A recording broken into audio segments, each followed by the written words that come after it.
വർധ ചുഴലിക്കാറ്റ് തമിഴ്നാട് തീരത്തെത്തി 150 കിലോമീറ്റർ വേഗതയിലായിരുന്നു കാറ്റ് വീശിക്കൊണ്ടിരുന്നത്. ആന്ധ്ര, തമിഴ്നാട്, പുതുച്ചേരി തീരങ്ങളിൽ അതീവ ജാഗ്രതാ നിർദ്ദേശവും നൽകി. കടുത്ത നാശനഷ്ടമുണ്ടാകുമെന്ന് കാലാവസ്ഥാ നിരീക്ഷണ കേന്ദ്രത്തിന്റെ മുന്നറിയിപ്പ്. ചെന്നൈ വിമാനത്താവളം അടച്ചു, ഗതാഗതം തടസ്സപ്പെട്ടു, പലയിടത്തും വൈദ്യുതി വിച്ഛേദിച്ചു. നഗരം സ്തംഭിച്ച അവസ്ഥയിലാണ്.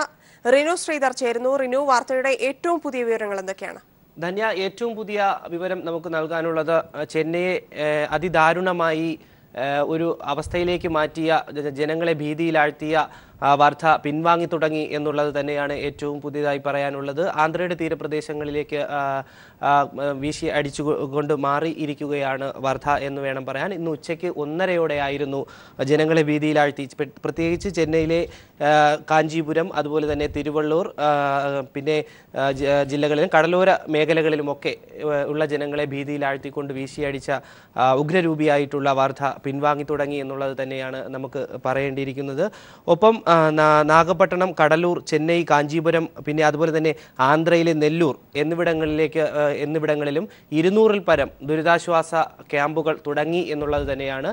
ഇത്തരത്തിൽ അവരെ ബന്ധപ്പെടേണ്ട നമ്പറുകളൊക്കെ തന്നെ നമ്മൾ നൽകുന്നുണ്ട്, എല്ലാ മാധ്യമങ്ങളും നൽകുന്നുണ്ട്. ചെന്നൈയിലെ മൈലാപ്പൂരിൽ മരം വീണ് ഒരു സ്ത്രീ മരിച്ചു. അതുപോലെ തന്നെ ചെന്നൈയിൽ ഒരു കുട്ടിയും മരിച്ചിരിക്കുന്നു എന്നുള്ള വാർത്തയാണ്. 2 മരണങ്ങൾ ഇപ്പോൾ സർക്കാർ സ്ഥിരീകരിച്ചിരിക്കുന്നത്. മതിലിടിഞ്ഞു വീണ് 12 വയസ്സായ ഒരു കുട്ടി മരിച്ചു എന്നുള്ളതാണ് മറ്റൊരു വാർത്ത. ഇതേസമയം കേന്ദ്രസേനയും അതുപോലെ തന്നെ ദുരന്ത നിവാരണ സേനയും ഒക്കെ തന്നെ ചെന്നൈയിൽ എല്ലാ രീതിയിലുള്ള ദുരന്ത പ്രവർത്തനങ്ങളും ക്രമീകരണങ്ങളും ഒക്കെ തന്നെ നടത്തുന്നുണ്ട്. രക്ഷാപ്രവർത്തനങ്ങളൊക്കെ തന്നെ നടത്തുന്നുണ്ട്. സർക്കാർ നേരത്തെ പറഞ്ഞിരുന്നത് ജനങ്ങളോട് വീട്ടിൽ നിന്ന് പുറത്തിറങ്ങരുത്, ഒപ്പം നിങ്ങൾക്ക് ആവശ്യമായ അവശ്യ സാധനങ്ങളൊക്കെ തന്നെ കരുതണം, ഏതൊരു സ്ഥിതിയും നമ്മൾ നേരിടാൻ തയ്യാറായിരിക്കണം എന്നുള്ളത് തന്നെയാണ് സർക്കാർ നേരത്തെ പറഞ്ഞിരുന്നത്. എന്നാൽ ഇപ്പോൾ അതിൽ നിന്നൊക്കെ ചെറിയൊരു അയവ് വന്നിട്ടുണ്ട്, മാറ്റം വന്നിട്ടുണ്ട്. എങ്കിൽ പോലും പേടിക്കേണ്ടതായിട്ട് ഉണ്ട് എന്നുള്ളത് തന്നെയാണ് കാലാവസ്ഥാ നിരീക്ഷണ വകുപ്പും പറയുന്നത്. നാളെ വൈകുന്നേരം വരെ മഴ നന്നായി പെയ്യും എന്ന് തന്നെയാണ് കാലാവസ്ഥാ നിരീക്ഷണ വകുപ്പ് പറയുന്നത്. ഒപ്പം നേരത്തെ തന്നെ തമിഴ്നാട് ഇതിനു വേണ്ടിയിട്ടുള്ള ഒരു മുൻകരുതൽ എടുത്തിരുന്നു. അതുകൊണ്ട് തന്നെയാണ് ഇന്ന് സ്കൂളുകൾക്കും അവധി പ്രഖ്യാപിച്ചിരുന്നത്. അതുപോലെ തന്നെ അന്വ സർവകലാശാല ഉൾപ്പെടെയുള്ള സർവകലാശാലകളിലെ പരീക്ഷയൊക്കെ തന്നെ മാറ്റിവെച്ചിരുന്നത്. ഇത്തരത്തിൽ വലിയ ഒരു ക്രമീകരണങ്ങൾ തന്നെ നടത്തിയിരുന്നു തമിഴ്നാട് ഈ വർധയെ നേരിടാൻ വേണ്ടി. ഇത്തരത്തിൽ ദുരന്ത നിവാരണ സേനയും അതുപോലെ തന്നെ സർക്കാരും മറ്റ് സേവന സംഘടനകളും ഒക്കെ തന്നെ നല്ല രീതിയിലുള്ള പ്രവർത്തനം തന്നെയാണ് തമിഴ്നാട്ടിൽ നടത്തിക്കൊണ്ടു പോകുന്നത്. റോഡുകളിൽ ഒക്കെ തന്നെ മരം വീണിരുന്നു, കടപുഴകി വീണിരുന്നു. ഒപ്പം എല്ലാ രീതിയിലുള്ള വാർത്താ സംവിധാനങ്ങളും ഒപ്പം ഇലക്ട്രിസിറ്റിയും ഒക്കെ തന്നെ വിച്ഛേദിക്കപ്പെട്ടിരുന്നു. ഇതെല്ലാം തന്നെ പുനഃക്രമീകരിക്കുന്ന അതിൻ്റെ തിരക്കിലാണ് ഇപ്പോൾ തമിഴ്നാട്ടിലുള്ള സർക്കാരും അതുപോലെ തന്നെ ബന്ധപ്പെട്ട അധികൃതരും എന്ന് തന്നെയാണ് ഇപ്പോൾ പുതുതായി നമുക്ക് പറയാൻ കഴിയുക. ധന്യ, കനത്ത നാശനഷ്ടം വിതച്ച് വർധ കൊടും ചുഴലിക്കാറ്റ് തമിഴ്നാട് വീഴുകയാണ്. വിശദാംശങ്ങളാണ് റിനു നൽകിയത്. വർധ കൊടുങ്കാറ്റിനെ തുടർന്നുണ്ടായ സ്ഥിതിഗതികൾ നിരീക്ഷിക്കാൻ സംസ്ഥാന ദുരന്ത നിവാരണ അതോറിറ്റിക്ക് നിർദ്ദേശം നൽകിയതായി മുഖ്യമന്ത്രി പിണറായി വിജയൻ. തമിഴ്നാട്ടിലെ ജനജീവിതം സാധാരണ നിലയിലാക്കാൻ എല്ലാ സഹായവും മുഖ്യമന്ത്രി വാഗ്ദാനം ചെയ്തു. തമിഴ്നാട്ടിലെ മലയാളികളുടെ സുരക്ഷിതത്വം ഉറപ്പുവരുത്തണമെന്ന് മുഖ്യമന്ത്രി തമിഴ്നാട് സർക്കാരിനോട് ആവശ്യപ്പെട്ടു. ശബരിമല തീർത്ഥാടകരുടെ നാട്ടിലേക്കുള്ള യാത്ര പുനഃക്രമീകരിക്കുന്നതടക്കമുള്ള കാര്യങ്ങൾ ഏകോപിപ്പിക്കാൻ പത്തനംതിട്ട ജില്ലാ കലക്ടർക്ക് മുഖ്യമന്ത്രി നിർദ്ദേശം നൽകി. ദില്ലി ഉൾപ്പെടെ ഉത്തരേന്ത്യൻ സംസ്ഥാനങ്ങളിൽ മൂടൽമഞ്ഞ് ശക്തമായി. കേരള എക്സ്പ്രസ് ഉൾപ്പെടെ മിക്ക ട്രെയിനുകളും വൈകിയാണ് ഓടിയത്.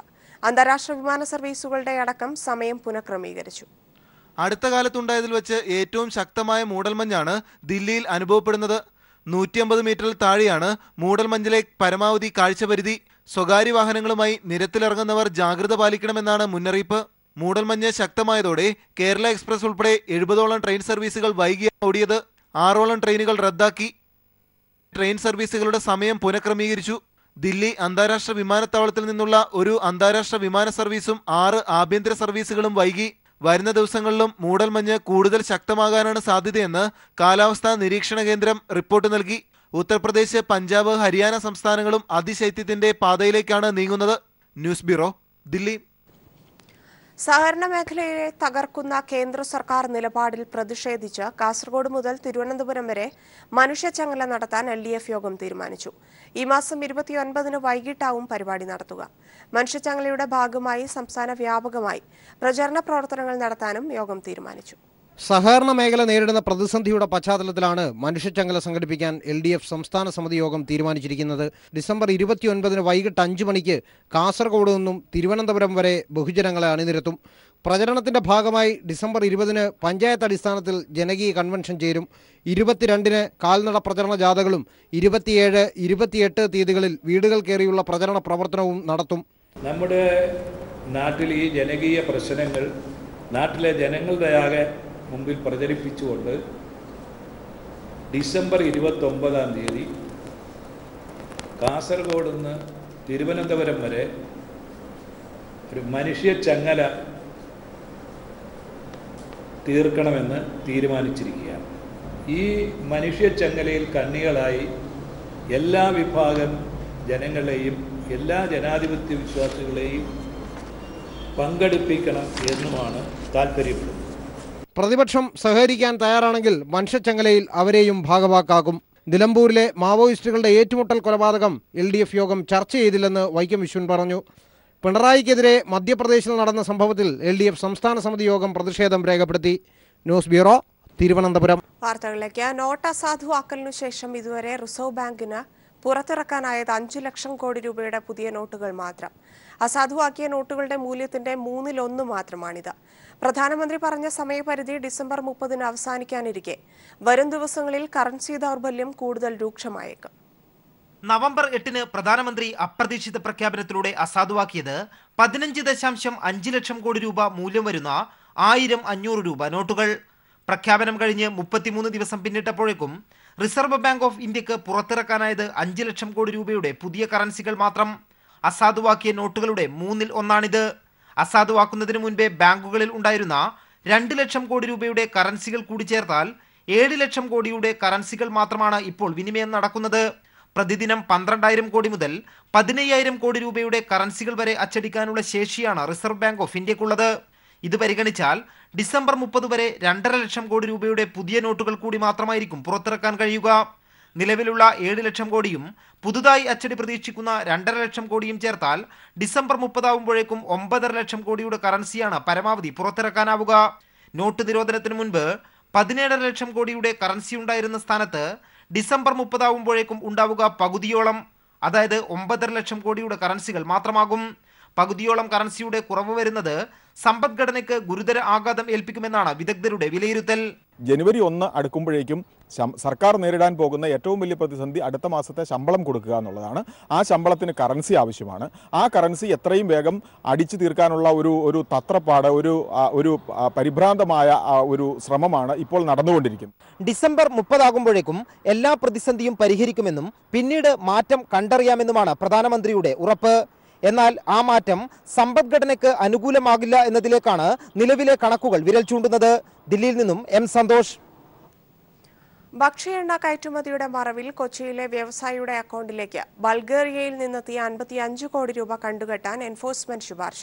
കൊച്ചി എളമക്കര സ്വദേശി ജോസ് ജോർജിന്റെ ഉടമസ്ഥതയിലുള്ള ട്രേഡ് ഇന്റർനാഷണൽ എന്ന കയറ്റുമതി കമ്പനിക്ക് ഇത്രയും വലിയ കയറ്റുമതി ഓർഡർ ലഭിച്ചത് സംശയകരമാണെന്നാണ് ആദായനികുതി വകുപ്പിന്റെ നിഗമനം.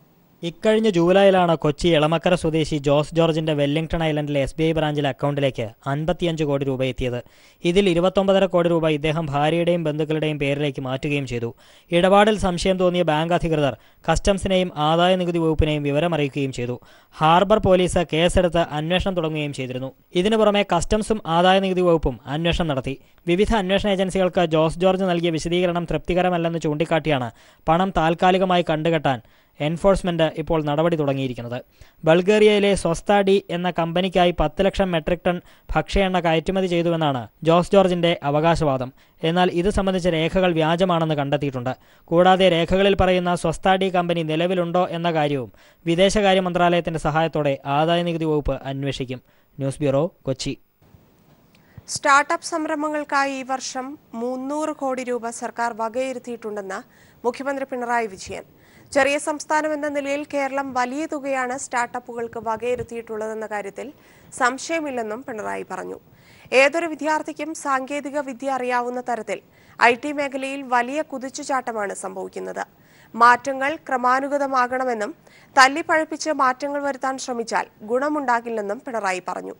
IBS സോഫ്റ്റ്വെയറിന്റെ കൊച്ചിയിലെ നിർദ്ദിഷ്ട ഓഫീസ് ക്യാമ്പസിന്റെ നിർമ്മാണോദ്ഘാടനം നിർവഹിക്കുകയായിരുന്നു മുഖ്യമന്ത്രി. ആരംഭിക്കുന്നതിന് ഈ വർഷം 300 കോടിയോളം രൂപയാണ് സംസ്ഥാന ഗവൺമെന്റ് വകയിരുത്തുന്നത്. ഇത് ഒരു സംശയമില്ല. ചലച്ചിത്രമേളയുടെ 4ാം ദിനത്തിൽ കയ്യടി നേടി മത്സര വിഭാഗം ചിത്രങ്ങൾ. ക്ലാഷ് ഉൾപ്പെടെയുള്ള ചിത്രങ്ങളാണ് ഇന്ന് സദസ്സിൽ പ്രദർശിപ്പിച്ചത്. ലോക സിനിമാ വിഭാഗങ്ങളിലെ ചിത്രങ്ങളും മികച്ച പ്രേക്ഷക പ്രതികരണമാണ് നേടിയത്.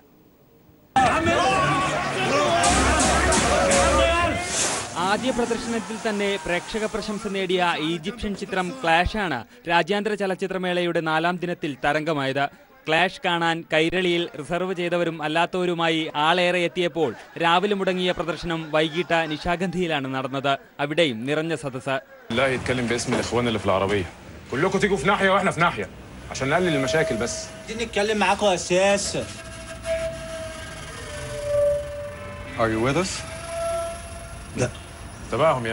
ഇന്ത്യൻ ചിത്രം മാജിരാദി കേദേക്കി, വിധു വിൻസെന്റിന്റെ മാൻഹോൾ, മെക്സിക്കൻ ചിത്രം വെയർഹൌസഡ്, തുർക്കിഷ് ചിത്രം ക്ലെയർ ഒബ്സ്ക്യൂർ, ആഫ്രിക്കൻ ചിത്രങ്ങളായ ദ കേഴ്സ്ഡ് വൺസ്, സിങ്ക് എന്നിവയാണ് മത്സര വിഭാഗത്തിൽ പ്രദർശിപ്പിച്ച മറ്റു ചിത്രങ്ങൾ. ഇവയ്ക്കൊപ്പം ലോക സിനിമാ വിഭാഗത്തിൽ പ്രദർശിപ്പിച്ച ചിത്രങ്ങൾക്കും മികച്ച പ്രതികരണം. കേഴ്സ്ഡ് വൺസ് നല്ല പടമായിരുന്നു. ആഫ്രിക്കയിലെ സൂപ്പർസ്റ്റിഷൻസും വിച്ച് ക്രാഫ്റ്റിനൊക്കെ എതിരായിട്ടുള്ള ഒരു നല്ല സിനിമയായിരുന്നു. അന്ധവിശ്വാസങ്ങളും അഴിമതിയും ഒക്കെ നിറഞ്ഞു നിൽക്കുന്ന ആഫ്രിക്കൻ ജീവിതത്തെ വളരെ സത്യസന്ധമായി കാണിച്ച സിനിമ നല്ല സിനിമയായിരുന്നു. നല്ല ഫോട്ടോഗ്രാഫി, അതുപോലെ ഇതൊക്കെ ലാൻഡ്സ്കേപ്പൊക്കെ വളരെ ഭംഗിയായി ചെയ്തിട്ടുണ്ട്. അന്തരിച്ച സംവിധായകൻ രാജേഷ് പിള്ളയുടെ ഓർമ്മയ്ക്കായി ട്രാഫിക് പ്രദർശിപ്പിച്ചപ്പോൾ മലയാള സിനിമ ഇന്ന് വിഭാഗത്തിൽ മഹേഷിന്റെ പ്രതികാരം, 6 അടി, ഗോഡ്സെ എന്നിവയും ഇന്ന് സ്ക്രീനിലെത്തി. പ്രേക്ഷക പങ്കാളിത്തം കൊണ്ട് ശ്രദ്ധേയമായിരുന്നു മേളയുടെ 4ാം ദിനവും. News bureau, Thiruvananthapuram. ലോകത്താകെ സജീവ ചർച്ചയായ ട്രാൻസ്ജെൻഡറുകളുടെ ജീവിതവും പോരാട്ടവും വെള്ളിത്തിരയിലും വലിയ ചർച്ചയാണ്. ആ ചിത്രങ്ങളുടെ പ്രേക്ഷകർ അവർ തന്നെയാകുമ്പോൾ അഭ്രപാളിയിൽ കണ്ടതിന് സ്വന്തം ജീവിതത്തിന്റെ ഛായയുണ്ടെന്നാണ് ഇവർ പറയുന്നത്.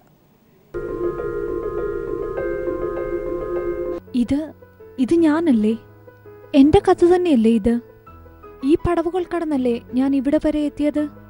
ഒരു പക്ഷേ ഈ ചിത്രം കണ്ടുകൊണ്ടിരിക്കുന്ന ഇവരുടെയൊക്കെ ഉള്ളിൽ ഉയർന്നു വരുന്ന ചിന്തകൾ ഇതുതന്നെയാകാം. നാം അകറ്റി നിർത്തുകയും അവജ്ഞയോടെ തള്ളിക്കളയുകയും ചെയ്ത കുറേ മനുഷ്യർ ഇന്ന് അവരുടെ ജീവിതം, അവരുടെ കഥ വെള്ളിത്തിരയിലെത്തുമ്പോൾ അവർക്കുമുണ്ടാകും കുറേ കാര്യങ്ങൾ പങ്കുവയ്ക്കാൻ. ഒരു ട്രാൻസ്ജെൻഡർ ആസ്പെക്റ്റുള്ള മൂവിയാണ്. ഒരു ട്രാൻസ്ജെൻഡർ ആയിട്ടുള്ള വ്യക്തി, ആ വ്യക്തിയുടെ ജീവിതത്തിലുടനീളം സംഭവിക്കുന്ന ഒരുപാട് സംഭവവികാസങ്ങൾ പ്രതിപാദിക്കുന്ന സിനിമയായിരുന്നു. സത്യം പറഞ്ഞാൽ ഞങ്ങൾ പലരുടെയും ലൈഫ് എന്താണെന്ന് ജനങ്ങൾക്ക് മനസ്സിലാക്കാൻ സാധിക്കും. ട്രാൻസ്ജെൻഡർ സമൂഹത്തിന്റെ പ്രധാന വരുമാന മാർഗങ്ങളിലൊന്നാണ് സൗന്ദര്യ മത്സരങ്ങളും ടാലന്റ് ഷോകളും. ക്വിക്ക് ചേഞ്ച് എന്ന ഫിലിപ്പീൻസ് ചിത്രം പറഞ്ഞു വെക്കുന്നതും അതുതന്നെയാണ്. ഇവർ ഓരോരുത്തരും സൗന്ദര്യ മത്സരവും കലയുമൊക്കെയായി മുന്നോട്ടു പോകുന്നവർ. ഒരുപക്ഷെ എല്ലാവർക്കും സുപരിചിതയായിരിക്കും ദീപ്തി, പ്രമുഖ മലയാള മാഗസിനിൽ കവർ ഗേളായി വന്ന ആദ്യ ട്രാൻസ്ജെൻഡർ. എൻ്റെ പേര് അപൂർവ എന്നാണ്. ഞാൻ ആർട്ടിസ്റ്റാണ്, TV ചാനൽ ആക്ടറാണ്. മനുഷ്യനെന്നാൽ സ്ത്രീയും പുരുഷനും മാത്രമല്ലെന്നും ജനിതക വൈകല്യം ആരുടെയും കുറ്റമല്ല എന്നുമുള്ള ഉയർന്ന ബോധത്തിലേക്ക് നാം വളരേണ്ടിയിരിക്കുന്നു. എല്ലാവരും ആട്ടി ഓടിക്കപ്പെട്ടിരുന്ന ഒരു ഭൂതകാലത്തിൽ നിന്നുമാണ് ഇന്നിവർ ഈ മുൻനിരയിലേക്ക് എത്തിനിൽക്കുന്നത്. അത്ര എളുപ്പമായിരുന്നില്ല ഇവരുടെ ജീവിത വഴികൾ. എങ്കിലും ഈ മുൻനിരയിലെത്തിയ ജീവിത യാഥാർത്ഥ്യത്തെ ഇവർ നിറഞ്ഞ മനസ്സോട് തന്നെയാണ് സ്വീകരിക്കുന്നത്. ക്യാമറ പേഴ്സൺ ഷാജിലയ്ക്കൊപ്പം അഞ്ജു. IFFKയിൽ ദേശീയ ഗാനാലാപനത്തിനിടയിൽ എഴുന്നേറ്റ് നിൽക്കാത്തതിന് 6 പേർ അറസ്റ്റിൽ. നിശാഗന്ധിയിൽ ക്ലാഷ് എന്ന സിനിമയുടെ പ്രദർശനത്തിനിടെയായിരുന്നു സംഭവം.